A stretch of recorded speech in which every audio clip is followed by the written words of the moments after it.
Hello, we're here with Michael Gonzalez tonight. He's a pharmacy manager at the Longstreet Clinic Pharmacy. Thank you for having me, Michael. Will you tell us a little bit about what you do? Okay, my name is Michael Gonzalez. I was previously a pharmacy manager at the Kaiser Permanente location in Sugar Hill.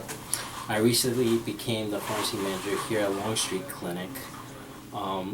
What I used to do at my old place of employment was I run daily operations and really do reports that are sent down from our regional office with inventory and with our insurance plan. Well, it's only mean one insurance plan at that point.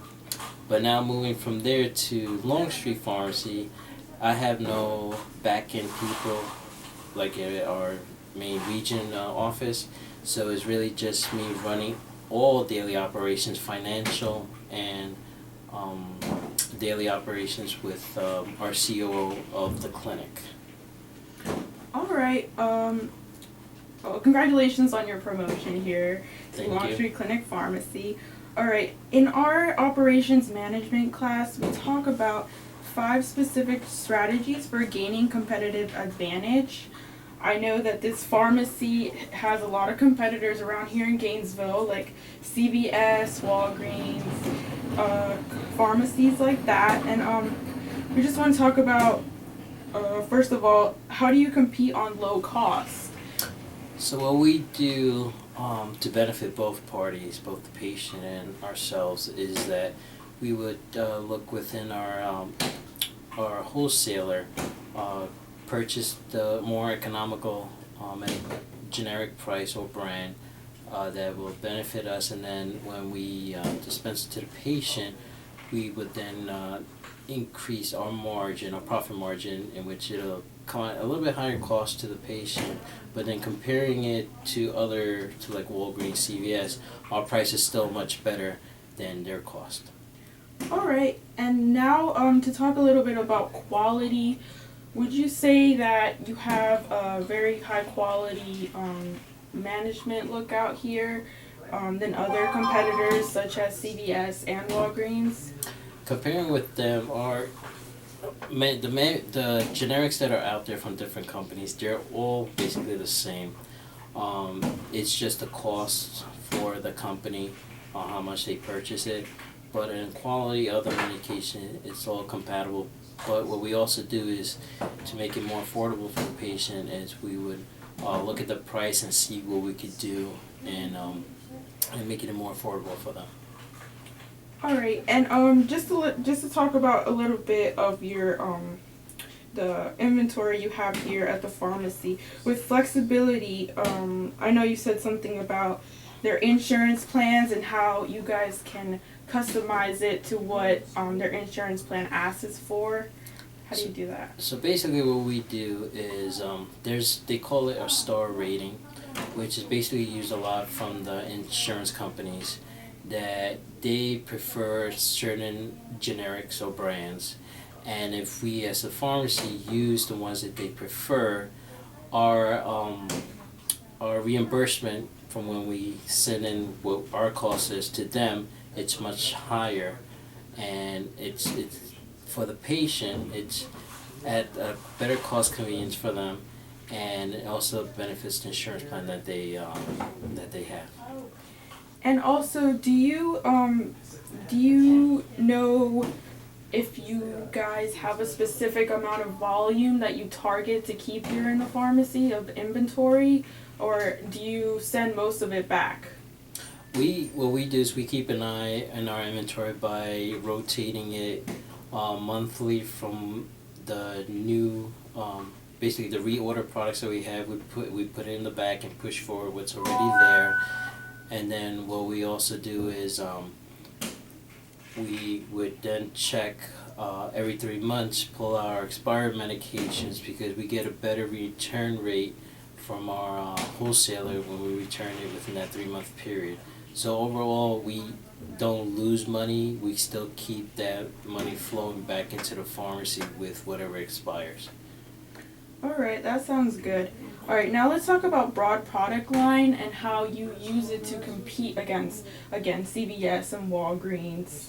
Well, besides the competing with the price and getting the better price for the patient, we also do offer over-the-counter products such as vitamins, homeopathic medications, candy, your sodas, durable equipment such as crutches, knee braces. So kind of like what they offer, but since we're in a clinic, we get I guess you could say a prescription or an order from the doctor, and they don't have to go anywhere else. It's just they come down here and we give that to them to purchase, and it's a one-stop shop. So they really just go home afterwards. All right. Now that you mentioned that, I'd like to talk about the 5 dimensions of service quality. Now, since you are a pharmacy is a retailing store, you do have to provide customer service, and with these 5 dimensions, it basically just ties into all of that. Now let's talk about reliability and how your customer expects you to provide the service. So what we do in our daily functions is that we always make sure we have 2 people up front and one side of our POS, which is our point of sale, and then another one our in window. So first person that the patient will meet is our technician, who will say hello, how are you, welcome to Longstreet Clinic Pharmacy. They will then process the prescription, and then in the back end, in the back, we would then prepare the medication, and then at the POS side, the technician would then do the point of sale and offer the counseling component, which our intern or pharmacist would then go to consult the patient and ask if there's anything else they need or anything over the counter. All right, that sounds good. And also, how do you respond to your service? How do you take care of that customer right then and there? How do you go about doing that?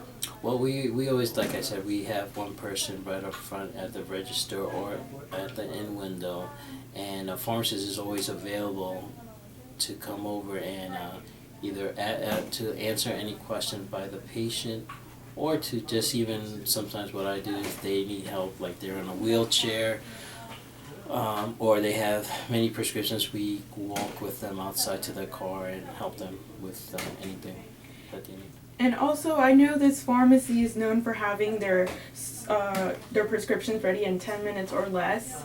Do you still follow that procedure? We do, and what we also now added to, I guess, which will make us more diverse out of all the other pharmacies in this area, would be we would be doing now bedside delivery of the medications, meaning that the patient that is being discharged from one of our internists here at the clinic would then, at the point of discharge, will have their prescriptions delivered to the hospital and consulted by our intern, and then they'll be on their way home. And then we also will be joining with our other department of home care, which we will be doing home visits and doing the same on that side, more with a consultation on that component. All right, and also, how do you provide assurance to your customer? Make sure they know that you know what you're doing and that you also have the product knowledge, not only you but your employees. Well, the only 2 that are able to consult on products or on medications is interns and pharmacists.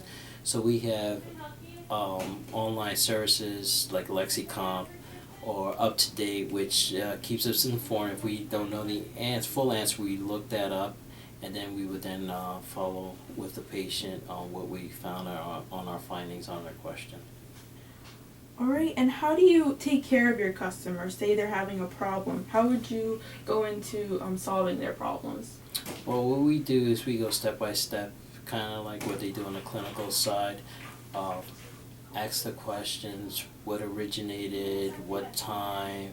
So going like being a detective, asking them all the questions to where they're now coming into us asking for help. We also tell the staff that each patient that comes in is think of them as either your mom, your dad, your sister, your brother, as a family member, in which we offer full, that quality service, in which they then, when they leave, they feel they've had everything answered and they feel they're going to get better with the medication they have. And if they further have any questions, they could just call us and ask us on the phone. All right, and also the last one is tangibles. How do you make sure your pharmacy is always looking intact, clean? How do you make sure your employees also follow those guidelines? Well, we have policies and procedures in place by the clinic in which all staff members, our techs, wear scrubs and are properly groomed, and all our pharmacists are wearing business attire and also properly groomed. We have a daily task list that gives tasks for our morning staff and our evening staff, so the pharmacy is consistently kept in order. And we have a contract with a I guess you would say a service that comes in and they dust, mop, pick up our garbage, so everything's in place and it's always kept clean and neat in the pharmacy.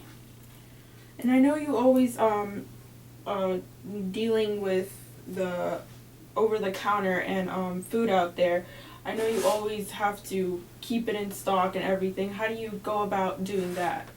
Well, we have wholesalers that we deal with that they're contracted with us, in which they come weekly to check on our supplies. And then what we do on our side with like the candies and all, or even the OTCs, our staff looks into our par levels and would then order the product if it's low. Or we also have a company account that would let us charge for any thing or item that we need for the pharmacy to keep it running daily. All right, and also, I know you as a manager, you have to forecast a lot of things. Like you have to forecast how many employees you need in the next week and the next month and stuff like that. How do you go about planning those things? What we do is we have reports in which would tell us like how many prescriptions we do a day, our hours, and by kind of averaging how many scripts we do per day, and from the hours that were open Monday through Saturday, 8:30 to 9, and then Sunday 12 to 8, we would then go and look at how many full-time techs, part-time techs, and PRNs that we need, and also same thing with the pharmacist on that. And then what we also do is monthly, at the end of each month, well, more towards the beginning, we run a sales analysis report and a revenue report, which would tell us how we did on profit, gross, what did we lose, and then we kind of do the whole math equations as they do in any business that you do, to make sure we're doing good on our cost of goods and checking our liabilities, and of course, you know, the rent, the space, so everything that entails a regular business. I also go over all that. All right, and now to just conclude this interview, what would you say is the biggest differentiation of the Longstreet Clinic Pharmacy amongst all your other competitors? I say the one thing would be we're within a clinic, so that makes us different, in which we're able to do more medication therapy management with the patients, and also interrelate more with the departments and with the patients on different levels. We have peds, OBGYN, oncology, our regular internal medicine, and also our comprehensive care, which is kind of like urgent care. So we're a variation of different things, and being a part of it, it's a unique thing. All right, thank you so much, Michael, for your time. Again, this is Michael Gonzalez, a pharmacy manager at the Longstreet Clinic Pharmacy, and thank you for your time, Michael. Thank you, and it was a pleasure.